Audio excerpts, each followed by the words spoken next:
Ordem na casa mental? Você deve estar intrigado com esse título, né? Mas é possível mesmo fazer uma analogia, uma comparação da mente com a casa? Por que será que o humanista e pensador González Pecote, criador da logosofia, utilizou essa imagem?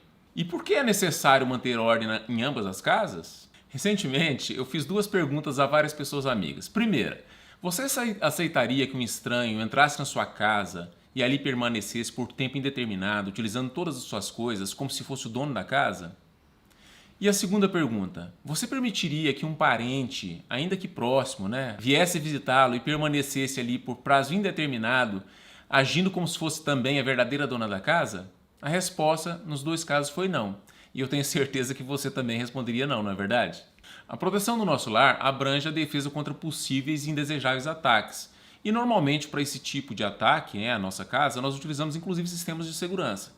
Porém, o mesmo não acontece em relação à nossa mente. E ela está sempre vulnerável aos mais diversos ataques dos pensamentos negativos. Enquanto a casa física é frequentada e habitada por pessoas queridas, pessoas que nós amamos, a casa mental invariavelmente é invadida por pensamentos de má índole. Mas que pensamentos são esses? São as deficiências psicológicas, pensamentos negativos que estão tão enraizados na mente que exercem uma pressão muito forte sobre a vontade do ser humano, levando-o a praticar os mais diversos erros. São pensamentos dominantes e obsessivos que prejudicam a vida do ser humano de tal forma e com tal frequência que às vezes ele acaba recebendo o apelido dessa deficiência. Por exemplo, vaidoso, rancoroso, egoísta, intolerante, impaciente e diversos outros apelidos. O curioso é que a pessoa que possui a deficiência não a percebe e as pessoas acabam falando dela pelas costas. E com frequência. O livro Deficiências e Propensões do Ser Humano elenca 44 deficiências que atuam de forma permanente na vida do ser humano. E além disso, 22 propensões que atuam de forma esporádica. Ele é um excelente guia para conhecer e aplicar as técnicas de enfrentamento e de combate a essas deficiências e propensões.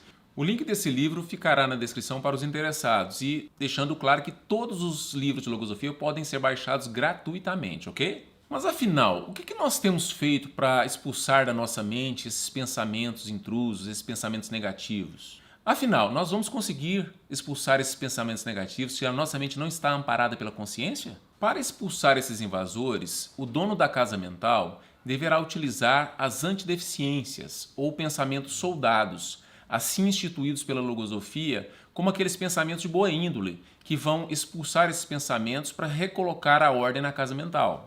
Penso que como a casa, a mente também reflete o seu dono. Duas situações que eu vou mencionar agora, duas experiências que eu tive, me deixaram claro isso. Há poucos dias eu estava viajando e presenciei na estrada dois andarilhos empurrando carrinhos de bebês com vários entulhos, coisas absolutamente inúteis.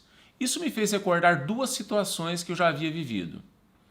A primeira delas, há um tempo atrás, quando, exercendo minha profissão de juiz de direito, concedi uma liminar requerida pelo Ministério Público para a desocupação de uma casa que estava cheia de entulhos, porque seu dono era acumulador e saía diariamente recolhendo tudo que encontrava pela rua. O local já tinha se tornado um foco de dengue e por isso o Ministério Público entrou com a ação. Depois de concedida a liminar, de lá foram retirados 25 caminhões de entulhos. É isso mesmo, 25 caminhões. E no dia seguinte, o dono da casa me procurou aos prantos, implorando para que seus bens fossem devolvidos. E aí eu pensei, como nós também muitas vezes temos uma enorme dificuldade de tirar de nossa mente tudo aquilo que não presta, tudo aquilo que não nos serve. Recordei também que recentemente eu mudei de casa e novamente fui encarregado de desocupar o escaninho. Sabe aquele espaço onde se guarda tanta bagunça? Pois é. Fui lá, fiz uma nova organização e de lá retirei inúmeras coisas que não estavam servindo para nada. Associei essas situações à casa mental e fiquei pensando como poderia organizá-la. Ela ficaria tão mais organizada se eu conseguisse utilizar minha consciência como se fosse a minha mãe dentro de casa, que sabe onde está cada coisa em cada espaço. Também seria muito mais fácil de organizar a mente se eu conseguisse utilizar o meu conhecimento, o conhecimento adquirido, como se fosse um organizador profissional, que coloca cada coisa no seu devido lugar. Especialmente agora que estamos passando tanto tempo em casa, percebemos a importância de ter um lar organizado. O mesmo acontece com a nossa mente. Só que nos dois casos, em ambos os casos, isso exige muito esforço. Gonzales Pecote, criador da logosofia, ensina no livro Bases para Sua Conduta que a educação da mente custa esforço, um esforço voluntário e consciente. Recorde isto com frequência. Recorde também que esse esforço é vida, porque criei energias que suprem amplamente os desgastes que todo esforço ocasiona. Além disso, não esqueça que ele põe à prova, com vantagens para você, sua capacidade de produzir, de fazer, de realizar.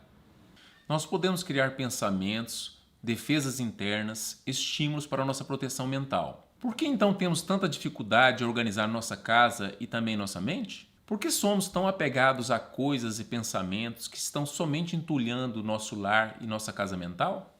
Os estudos logosóficos permitem o aumento da atenção e da vigília diária sobre os maus pensamentos, a fim de dominá-los e desalojá-los da nossa mente. A evolução do ser humano promove o restabelecimento da ordem na casa mental e dita um novo lema aos pensamentos: ser úteis aos mandatos da razão, que é a mente feita consciência. Por meio de um método único, a esse grande desafio a logosofia te convida. Vamos colocar ordem na casa mental?